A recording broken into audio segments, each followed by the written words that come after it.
ओम श्री शक्ति नमः। ओम श्री शक्ति नमः। ओम श्री शक्ति नमः। ओम श्री शक्ति नमः। जयपुर के राजकुमार रुक्मांग द्वारा अश्व का अपहरण, दोनों ओर की सेनाओं में युद्ध और पुष्कर के बाण से राजा वीरमणि का मूर्छित होना।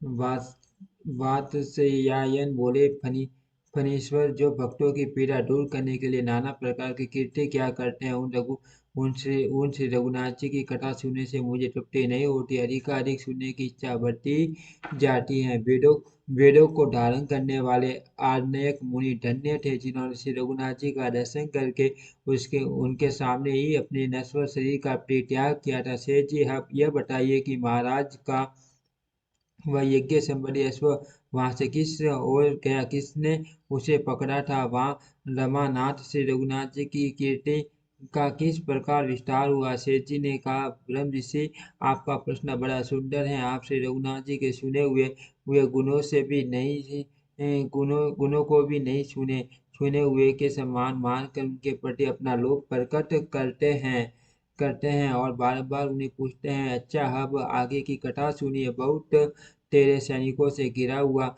हुआ वह घोड़ा आरण्यक मुनि के आश्रम से बाहर निकला और नर्मदा के मनोहर तट पर भ्रमण करता हुआ देव निर्मित देवपुर नामक नगर में जा पहुंचा, जहाँ मनुष्यों के घरों की दीवार स्फटिक मणि की बनी हुई थी तथा वे ग्रह अपनी ऊंचाई के कारण हाथियों से भरे हुए विंध्याचल पर्वत का उपवास करते थे। वहां की प्रजा के घर भी चांदी के बने हुए दिखाई देते थे। राजा तथा उनके गोपुर नाना प्रकार के मानिक्यों द्वारा बने हुए थे, जिनमें पार्टी पार्टी की विशिष्ट मंडियां चली हुई थी। उस नगर में महाराज वीरमणि राज्य करते थे, जो धर्मात्माओं में अग्रगण्य थे। उनका विशाल राज्य सब प्रकार के भोगों से संपन्न था। राजा के पुत्र का नाम था रुकमांगद। वह महान शूरवीर और बलवान था। एक दिन वह सुंदर शरीर वाली रमणियों के साथ विहार करने के लिए वन में गया और वहां प्रसन्नचित्त होकर मधुर वाणी में मनोहर गान करता हुआ विचरने लगा। इस समय परम बुद्धिमान राजाधिराज श्री रामचंद्र जी का शोभाशाली अश्व उसे वन में आ पहुंचा। उसके ललाट में श्रवण पट्टा बंटा हुआ था। शरीर का रंग गंगा जल के समान स्वस्थ था, परंतु केसर और कंकुम से शर्षित होने के कारण कुछ पीला दिखाई देता था। वह अपनी तीव्र गति से वायु के वेग को भी तिरस्कृत कर रहा था। उसका स्वरूप अत्यंत कौतूहल से भरा हुआ था। उसे देखकर राजकुमारी की स्त्रियों ने कहा, प्रियतम, सरपंच से शोभा पाने वाला यह महान अश्व किसका है? ये देखने में बड़ा सुंदर, आप इसे बलपूर्वक पकड़ ले। राजकुमार के नेत्र लीला युक्त चितवन के कारण बड़े सुंदर जान पड़ते थे। उसने स्त्रियों की बातें सुनकर खेल खेल सा करते हुए एक ही हाथ से घोड़े को पकड़ लिया। उसके बाल पत्र पर स्पष्ट अक्षर लिखे हुए थे। राजकुमार उसे बांस कर हंसा और उस महिला मंडल में इस प्रकार बोला, ओ सौर्य और संपत्ति से मेरे पिता महाराज वीरमणि की समानता करने वाला इस पृथ्वी पर दूसरा कोई नहीं है। तथापि उनके जीते जी ये राजा रामचंद्र इतना अहंकार कैसे धारण करते हैं? पिनाकधारी भगवान शंकर जिनकी सदा रक्षा करते हैं तथा देवता दानव और यक्ष अपने मणि पे मुकुटों द्वारा जिनके सन्नों की वंदना किया करते हैं, वे महाबली मेरे पिताजी इस घोड़े के द्वारा अश्वमेध यज्ञ करे। इस समय यह गुड़ साल में जाए और मेरे सैनिक इसे ले जाकर वहां इसे ले जाकर वहां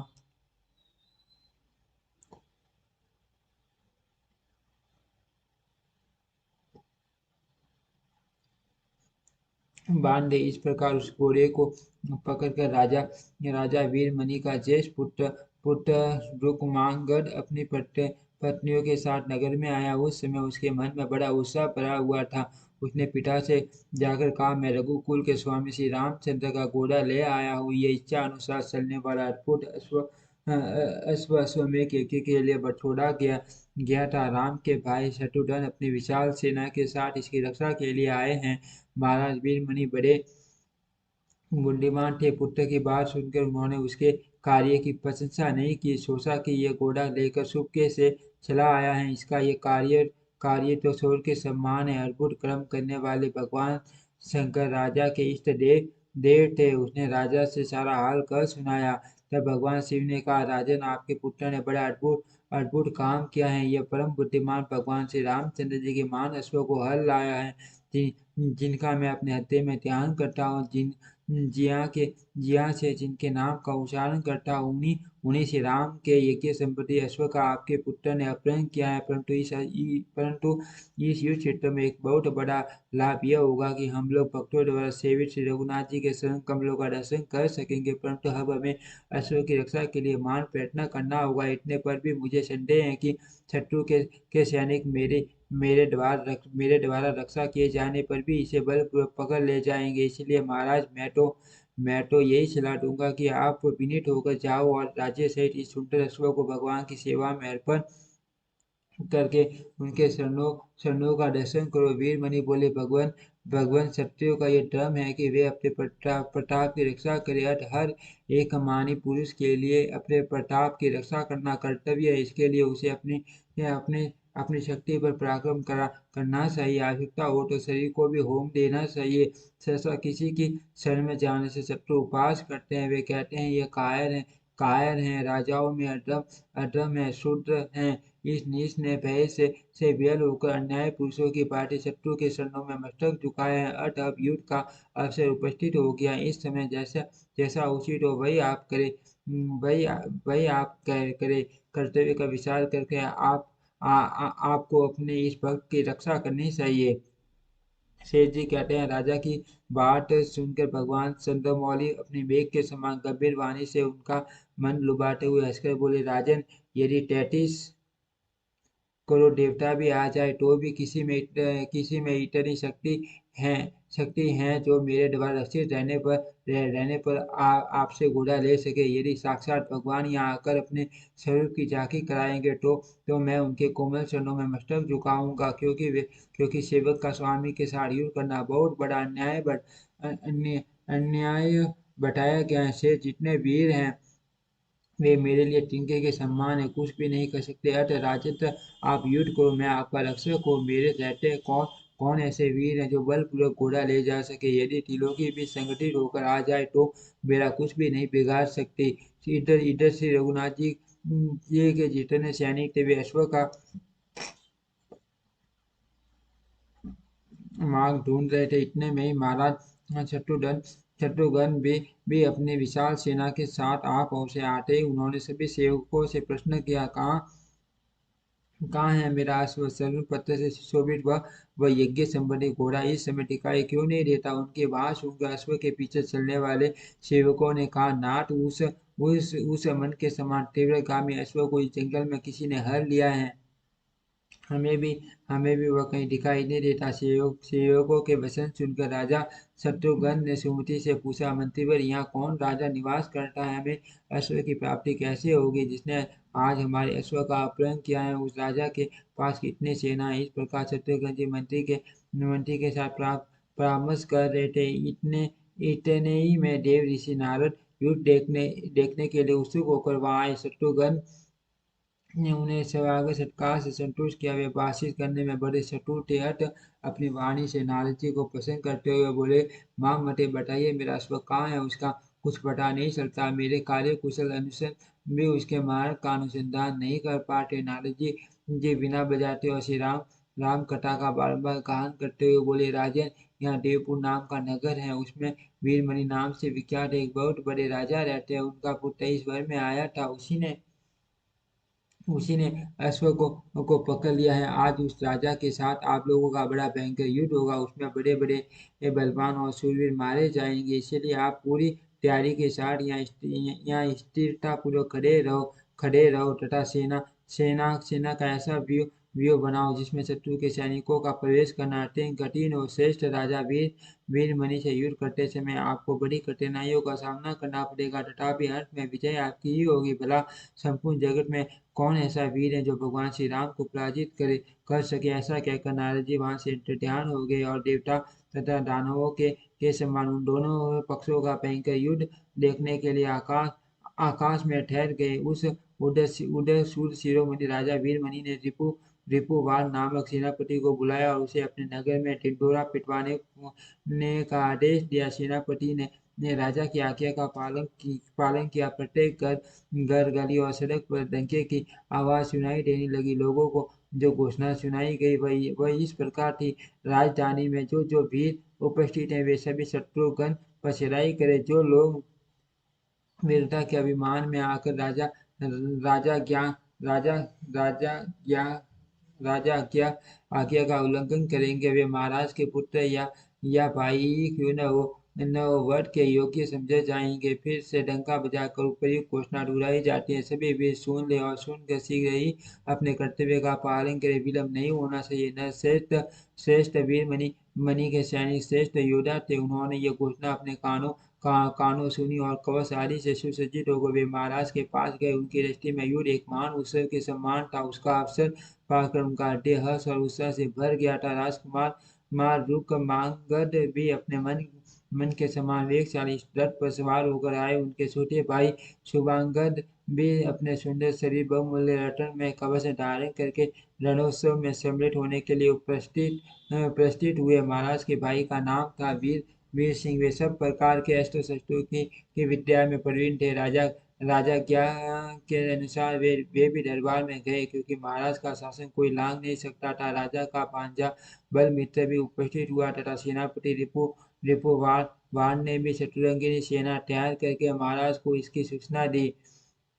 तदनंतर राजा वीरमणि सब प्रकार के अस्त्र शस्त्रों से भरे हुए अपने श्रेष्ठ रथ पर सवार हुए। वह रथ बहुत ऊंचा था और उसके ऊंचे ऊंचे पहिए मणियों के बने हुए थे। चारों ओर से बोरियां बज उठी। उनके बजाने वाले बहुत अच्छे अच्छे थे। भेड़ी बजते ही राजा की सेना संग्राम के लिए प्रस्तुत हुई। सर्वत्र कोलाहल छा गया। महाराज वीरमणि युद्ध के उत्साह से युक्त होकर रण क्षेत्र की ओर गए। राजा की सेना आ पहुंची। शस्त्र संचालन में शत्रुरथियों के द्वारा समूची सेना में महान कोलाहल छा रहा है। यह देख कर शत्रुघ्न ने समुद्री से कहा, मंत्रीवर, मेरे अश्व को पकड़ लाने वाले बलवान राजा वीरमणि मुझसे युद्ध करने के लिए विशाल शत्रुंजयी सेना के साथ आ गए। अब किस तरह युद्ध आरंभ करना चाहिए? कौन कौन महाबली योद्धा इस समय युद्ध करेंगे? उन सबको आदेश दो, जिससे इस संग्राम में हमें मनोवांछित विजय प्राप्त हो। सुमति ने कहा, स्वामिन वीर पुष्कर श्रेष्ठ अस्त्रों के ज्ञाता हैं। इस समय यही युद्ध करे। नील रतन आदि दूसरे योद्धा भी संग्राम में कुशल हैं, अतः वे भी लड़ सकते हैं। आपको तो भगवान शंकर अथवा राजा वीरमणि के साथ ही युद्ध करना चाहिए। वे राजा बड़े बलवान और पराक्रमी हैं। उन्हें द्वंद्व युद्ध के द्वारा जीतना चाहिए।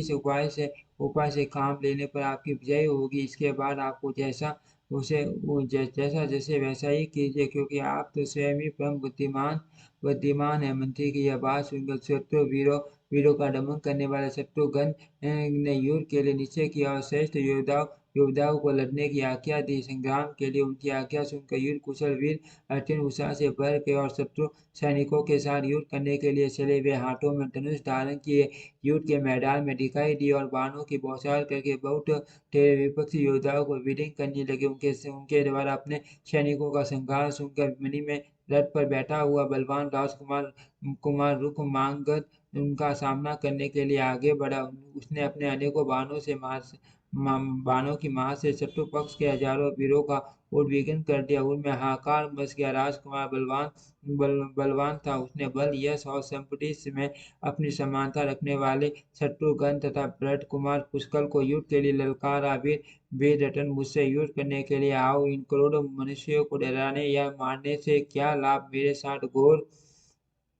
संग्राम करके विजय प्राप्त करो। रुक्मांगद के ऐसा कहने पर बलवान वीर पुष्कर हंस पड़े। उन्होंने अपने तीखे बाणों से राजकुमार की छाती में बड़े वेग से प्रहार किया। राजकुमार शत्रु के इस पराक्रम को नहीं सह सका। उसने अपने मान धनुष पर बाणों का संतान किया और 10 सैनिकों से वीर पुष्कर की छाती को बीन डाला। दोनों युद्ध में एक दूसरे पर कुपित थे। दोनों ही के हृदय में विजय की अभिलाषा थी। रुक्मांगद ने पुष्कर से कहा, वीर अब आप बलपूर्वक पूर्वक किया हुआ मेरा पराक्रम देखो संभल कर बैठ जाओ। मैं आपके रथ को आकाश में उड़ाता हूँ। ऐसा कहकर उसने मंत्र पढ़ा और पुष्कर के रथ पर ब्रह्म ब्रह्म ब्रह्म का अस्त्र का प्रयोग किया। किया। उस बांध से आठ होकर पुष्कर का रथ शक्कर काटता हुआ एक योजन दूर जा जा पड़ा। सारथी ने बड़ी कठिनाई से रथ को रोका तो भी वह पृथ्वी पर ही चक्कर लगाता रहा। किसी तरह पूरे स्थान पर रथ को ले जाकर उत्तम अस्त्रों के ज्ञाता पुष्कर ने कहा, राजकुमार, आपके जैसे वीर पृथ्वी पर रहने योग्य नहीं है। आपने तो इंद्र की सभा में रहना आपको तो इंद्र की सभा में रहना चाहिए, इसलिए इसलिए अब देवलोक को ही चले जाओ। ऐसा कहकर उन्होंने आकाश में उड़ा देने वाले मान अस्त्र का प्रयोग किया। उस बाण की चोट से रुक्मांग का रथ सीधे आकाश में उड़ चला और समस्त लोगों को लांघता हुआ सूर्यमंडल तक जा पहुंचा। वहां के प्रचंड ज्वाला से राजकुमार का रथ घोड़े और सारथी सहित दग्ध हो गया तथा वह स्वयं भी सूर्य की किरणों से झुलस जाने के कारण बहुत दुखी हो गया। अंत में वह दग्ध होकर पृथ्वी पर गिर पड़ा। उस समय युद्ध के अग्रभाग में मान हाकार मचा। राजा वीरमणि अपने पुत्र को मूर्छित देखकर क्रोध में भर गए और रणभूमि के मध्य भाग में खड़े हुए पुष्कर की ओर चले। इधर कपिवर हनुमान जी ने जब देखा कि समुद्र के समान विशाल सेना के भीतर स्थित हुए राजा वीरमणि भरत कुमार पुष्कर को ललकार रहे, तब वे उनकी ओर दौड़े। उन्हें आते देख देख पुष्कर ने कहा, माँ कपे, आप क्यों युद्ध भूमि में लड़ने के लिए आ रहे हैं? राजा वीरमणि की यह सेना है ही ये कितनी, मैं तो इसे बहुत थोड़ी अत्यंत तुच्छ समझता हूँ। जिस प्रकार आपने भगवान श्री राम की कृपा से राक्षस सेना रूपी समुद्र को पार किया था, उसी प्रकार मैं भी श्री रघुनाथ जी का स्मरण करके इस दुष्ट संकट के पार हो जाऊंगा। जो लोग दुष्ट अवस्था में पड़कर श्री रघुनाथ जी का स्मरण करते हैं, उनका दुखी रूप समुद्र सूख जाता है, इसमें तनिक भी संदेह नहीं है। इसीलिए महावीर, आप साक्षात शत्रुघ्न के पास जाइए। मैं अभी एक क्षण में राजा वीरमणि को जीत कर आ रहा हूँ। हनुमान जी बोले, बेटा, राजा वीरमणि से भिड़ने का साहस न करो। ये रानी शरणागत की रक्षा में कुशल बलवान और शौर्य से शोभा पाने वाले हैं। आप अभी बालक हो, राजा बूढ़ हैं। ये संपूर्ण अस्त्र बेटाओं में श्रेष्ठ है। इन्होंने युद्ध में अनेकों शूरवीरों को परास्त किया है। आपको मालूम होना चाहिए कि भगवान सदाशिव इनके रक्षक हैं और सदा इनके पास रहते हैं। वे राजा की भक्ति के वशीभूत होकर इनके नगर में पार्वती सहित निवास करते हैं। पुष्कर ने कहा, कपिश्रेष्ठ, माना कि राजा ने भगवान शंकर को भक्ति से वश में करके अपने नगर में स्थापित कर रखा है, परंतु भगवान शंकर स्वयं जिनकी आराधना करके सर्वोत्तम कष्ट स्थान को प्राप्त हुए, वे श्री रघुनाथ जी मेरा हृदय छोड़कर कहीं नहीं जाते। जहाँ श्री रघुनाथ जी हैं, वहीं संपूर्ण चराचर जगत है। अर्थ मैं राजा वीरमणि को युद्ध में जीत लूंगा। दृढ़ता पूर्वक कही हुई पुष्कर की ऐसी वाणी सुनकर हनुमान जी राजा के छोटे भाई वीर सिंह से युद्ध करने के लिए चले गए। पुष्कर देवरथ युद्ध में कुशल थे और सुरवन जटिल रथ पर विराजमान थे। वे राजा को ललकारते देख उनका सामना करने के लिए उन्हें आया देख कर राजा वीरमणि ने कहा, बालक, मेरे सामने न आओ। मैं इस समय क्रोध में भरा हूँ। युद्ध में मेरा क्रोध और भी बढ़ जाता है। यदि प्राण बचाने की इच्छा हो तो लौट जाओ, मेरे साथ युद्ध मत करो। राजा का यह वचन सुनकर पुष्कर ने कहा, राजन, आप युद्ध के मुहावने पर संभल कर खड़े होइए। मैं श्री राम का भक्त हो मुझे कोई युद्ध में जीत नहीं सकता, चाहे वह इंद्र का पद ही अधिकारी क्यों न हो। पुष्कर का ऐसा वचन सुनकर राजाओं में अग्रगण्य वीरमणि उन्हें नीरा बालक समझकर हंसने लगे। तत्पश्चात उन्होंने अपना क्रोध प्रकट किया। राजा को कुपित जानकर रणोन्मत्त वीर भरत कुमार ने उनकी छाती में 20 तीखे बाणों का प्रहार किया। उन बाणों को आते देख राजा ने अत्यंत कुपित होकर अपने तीक्ष्ण सहायकों से उनके टुकड़े कर डाले। बाणों का काटा जाना देख शत्रु वीरों का विनाश करने वाले भरत कुमार के हृदय में बड़ा क्रोध हुआ। उन्होंने 3 बाणों से राजा के ललाट को बेंध डाला। उन बाणों की चोट से राजा को बड़ी व्यथा हुई। वे प्रचंड क्रोध में भर गए और वीर पुष्कर की छाती में उन्होंने 9 बाण मारे। तब तो पुष्कर का क्रोध भी बढ़ा। उन्होंने तीखे पर्व वाले 100 बाण मारकर तुरंत ही राजा को घायल कर दिया। उन बाणों के प्रहार से राजा का कवच किरीट से शीर्षस्थान तथा रथ सभी छीन भिन्न हो गए। तब वीरमणि दूसरे रथ पर सवार होकर भरत कुमार के सामने आए और बोले, श्री रामचंद्र जी के चरण कमलों में बलमल के समान अनुराग रखने वाले वीर पुष्कर, आप धन्य हो। ऐसा कहकर अस्त्र विद्या में कुशल राजा ने उन पर असंख्य बाणों का प्रहार किया। वहां पृथ्वी पर और दिशाओं में उनके बाणों के सिवा दूसरा कुछ भी नहीं दिखाई देता था। अपनी सेना का ये श्रृंगार देख रथियों में अग्रगण्य पुष्कर ने भी शत्रु पक्ष के योद्धाओं का विनाश आरंभ किया। हा- हाथियों के मस्तक विदीर्ण होने लगे, उनके मोती बिखर बिखर कर गिरने लगे। उस समय क्रोध में भरे हुए पुष्कर ने राजा राजा वीरमणि को संबोधित करके शंख बजाकर निर्भीकता पूर्वक कहा, राजन, आप क्रूर होने के कारण मेरे मान्य है, तथापि इस समय युद्ध में मेरा मान पराक्रम देखिए। वीरवर, यदि तीन तीन बाणों से मैं आपको मूर्छित न कर दूं तो जो महापापी मनुष्य पाप हारिनी गंगा जी के तट पर जाकर भी उनकी निंदा करके उनके जल में डुबकी नहीं लगाता, उसको उसको लगने वाला पाप मुझे ही लगे। यह कहकर पुष्कर के राजा मान बक्स स्थल को जो किवाड़ों के समान विस्तृत था, निशाना बनाया और एक अग्नि के समान तेजस्वी एक एवं तीक्ष्ण बाण छोड़ा। किंतु राजा ने अपने बाण से पुष्कर के उस बाण के दो टुकड़े कर डाले। उनमें से एक टुकड़ा तो भूमंडल को प्रकाशित करता हुआ पृथ्वी पर गिर पड़ा और दूसरा दूसरा राजा के रथ पर गिरा। तब पुष्कर ने अपना मातृ भक्ति जनित पुण्य अर्पण करके दूसरा बाण चलाया, किंतु राजा ने अपने मान बाण से उसको भी काट दिया। इससे पुष्कर के मन में बड़ा खेद हुआ। वे सोचने लगे, अब क्या करना चाहिए। इतने में ही उन्हें एक उपाय सूझ गया। वे श्रेष्ठ अस्त्रों के ज्ञाता थे ही अपनी अपनी पीड़ा दूर करने वाले श्री रघुनाथ जी का उन्होंने मनी मन स्मरण किया और तीसरा बाण छोड़ दिया। वह बाण सर्प के समान विषैला और सूर्य के समान प्रज्वलित था। उसने राजा की छाती में चोट पहुंचाकर उन्हें मूर्छित कर दिया। राजा के मूर्छित होते ही उनकी सारी सेना हाहाकार मचाती हुई भाग चली और पुष्कर विजयी हुए। ओम श्री शक्ति नमः। ओम श्री शक्ति नमः।